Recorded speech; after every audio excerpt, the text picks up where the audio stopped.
The worst thing they can say to you is that it seems like nothing's wrong because you seem fine. I know. I'm strong enough to curve a smile. I'm strong enough to keep rising every single day. My therapist would teach me breathing exercises. She'd tell me to inhale and hold my air. But how do I tell her I'm so full of black holes that I can't hold anything in? The citalopram would make me fuzzy and the Prozac would drowse me out. Take long walks, she said. Sure, I thought. I'll take long walks on the beach, right into the ocean. I knew it was selfish, but sometimes I wanted someone to sit in those black holes with me. But there was always a language barrier when I would try to tell them how I felt, when I would try to tell them that sometimes I wanted to die. That word that lingers itself on the tip of my tongue, and to even say it makes it look like I'm looking for attention. Suicide. That glowing exit sign that keeps flickering at the edge of my eye, but thank God I never left, and thank God I never chose that door. Because soon I would see the future, and the future was the map and the treasure I had been searching for. The future was my gravity. I saw the future, and I was alive again. Thank you.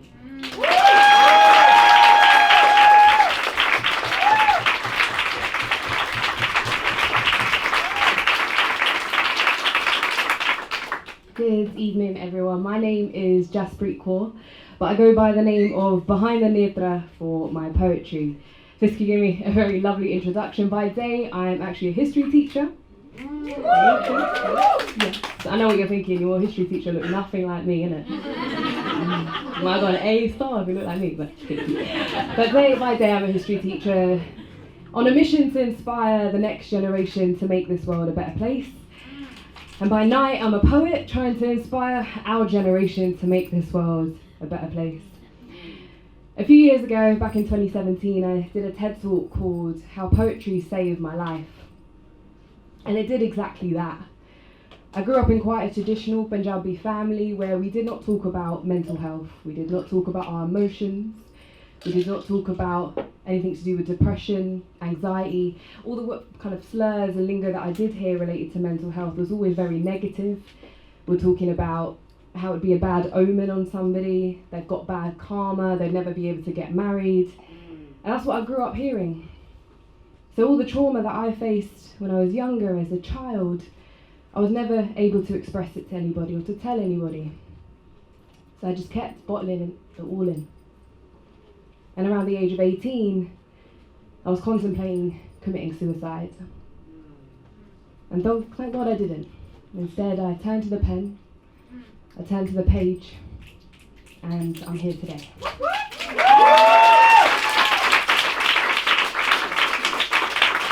And a few years ago, I decided to start doing open mic nights, start sharing this poetry with the world, because I realised if I share this with one person or 100 people or 1,000 people on that TEDx stage, if it can save one life like it did for mine, then it's worth it.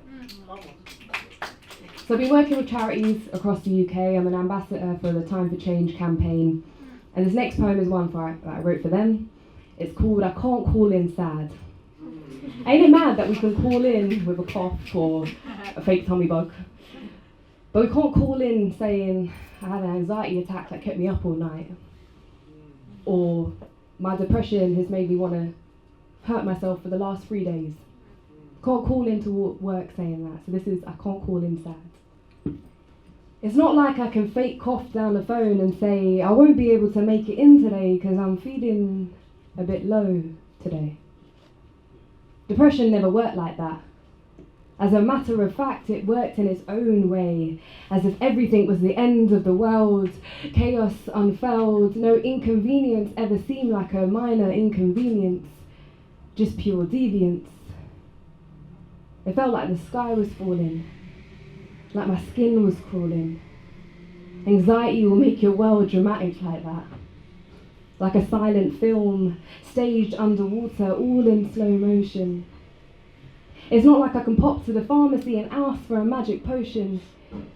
It's hard to get sympathy for something you cannot see. So maybe one day, after more poems and forums and discussions from celebrities, and less shunning and shaming and stigma-ridden slurs, a voice crying with anxiety will actually be heard. Thank you.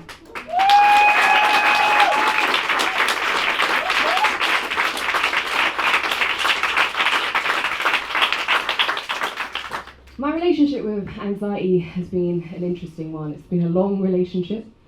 I often get asked, how is it that you're able to stand on stages, perform so confidently, stand in front of teenagers in a classroom every day if you suffer from anxiety? But it's not as easy as that. It's not as easy to describe as that. It's this long-term relationship I feel like I've been in, this toxic relationship that I feel like I've been in for a very long time. So his next poem is inspired by a poet that I heard who described it as friends with benefits. So I wrote this poem, it's called Anxiety with Benefits. It's the first time I performed this one actually. It's more, I would say it's actually more of a monologue. When I wrote this, I imagined it being performed on a stage, perhaps not by myself, but if anybody is into theatre or acting or monologues, then hopefully this could inspire some of you guys. Anxiety with benefits. I guess we could call it that. Anxiety is my friend with benefits. I'm used to him screwing me. And so all the bolts tinker around in my head. He's the reason I'm not allowed to talk to you. Anxiety, he can be a little bit possessive, like that. He's the reason I look at the ground when I'm talking sometimes. And because of him, I'm not really good at talking on the phone or being alone or asking someone for help.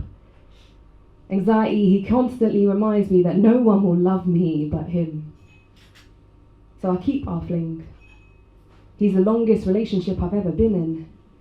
Anxiety, he picks my clothes for me, tells me what to wear, then tells me to get changed because I don't look any good. It's because of him I don't handle conflict very well. Anxiety, he's so bad at communicating. That's why I'm so used to over-analysing and reconstructing and overthinking everything in my head. And if sometimes my eyes look tired, it's because I've been fighting with him all night and he won't let me sleep. Beep, beep, beep. There he goes again, sending me 100 messages to ask me where I am. I'm just here, laying on my back. Thank you.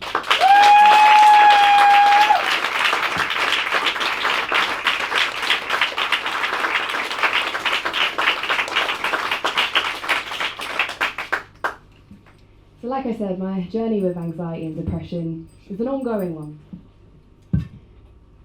Depression doesn't really work like an on-off switch. It's not like it just ends once you feel a little bit better. It resurfaces, it hides, it resurfaces, it hides. But I feel like I'm on my road to recovery now. So this next one is called Recovery. I was so low that antidepressants took me. I'll keep hearing those analogies of keep climbing that mountain, Jaspreet. But little did they know that I was sitting inside that mountain, hammering myself with a pickaxe in hope I could feel something. Numb. Slurred speech like I just got my teeth removed. Like a stroke, my limbs losing motion, like a plastic bag wrapped around my head, with just enough space to inhale, but not enough to actually breathe. My lips have always been salty with tears. I would take long slumbers during the day to get away from reality for a while, but then I couldn't sleep at night. Fight or flight, but then I couldn't sleep at night. But when I would eventually fall asleep, I would continuously feel that feeling like I'm falling and suddenly wake up with a jolt. Eventually I had to shut myself down like a computer. Reboot. Reboot. Reboot. Black screens and flickers. Sitting inside a haunted house with ghosts inside my chest, but no one could see them, so no one believed me. No one believed me. So I had to perform my own invasive surgery, cut open my chest and remove the disease. I saved me. And now it's time for recovery. Thank you.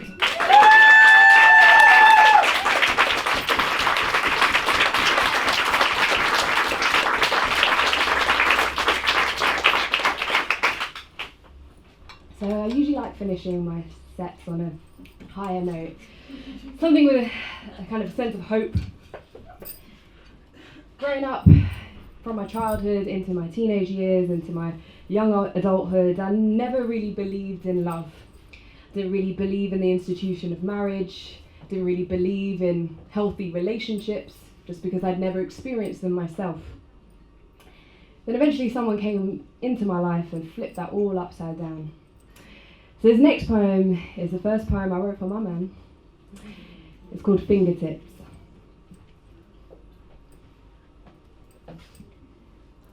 I'm squeezing the tips of my fingertips just to confirm that this is real. And before we tip into an abyss of me loving you, and before we shake on a deal, before we get down to business, I just want to confirm that I'm not alone in this. It's just sometimes this feels like it's too good to be true. It's just too good to lose. It's the first time I haven't been comforted by someone's abuse. Can I bottle it up and put it up on a shelf where no one can reach it? Because this kind of love, no one can teach it. I know this road isn't going to be simple perfection, but I need to know that you and I are going in the same direction. Are you going to take the wheel when I'm losing control? Have we got the same fire to light the same goals? Are we going to be a team? Equals in this relationship, and not some ancient settlement based on some kind of ownership. I know I'm not easy. I'm sure you could find a girl that would be no trouble, but I hope you know I have the kind of love that could make mountains from rubble. And I climb to its peak if that's where you need me. I'd do it 1,000 times over if that were it need be. Even if my feet were to bleed, I continue to climb. I'd do everything for you if you were mine. I'd read your every emotion as if they were headlines. And just so you know, we'll be playing Street Fighter way past bedtime. I wasn't a princess in a tower waiting to be saved and waiting for you to arrive. I was more of the fire-breathing dragon burning the so-called Prince Charmings alive. You made me so uncomfortable because I wasn't used to what you were giving me. You made my voice feel valid and you were never dismissing me. Even when I pushed you away, you gave me patience like nobody else. Because you knew I had to build my power all by myself. Because you knew I had to build my power all by myself. You know I don't need roses. I just need the thorns hidden in your deepest, darkest depths to dig into me so I can really feel you. I want the good, the bad, the ugly. I want the real you. I want to travel to the lands that you've travelled to. I want us to teach you those things we never knew. I don't need you to say those 3 words to prove it. I need you to just do it. I love you. They're so easily spoken and so easily heard. But I need your actions to speak louder than words. Because right now I can't verbalise, because them brown eyes have got me hypnotised. Maybe we should give it a try. I think I want to fall in love. I think I want to fall in love, because them brown eyes have got me hypnotised. Maybe we should give it a try. Because I'm squeezing the tips of my fingertips just to confirm that this is real. And before I tip into an abyss of loving you, and before we shake on a deal, before we get down to business, I just need to confirm that I'm not alone in this. Thank you. Have an amazing day.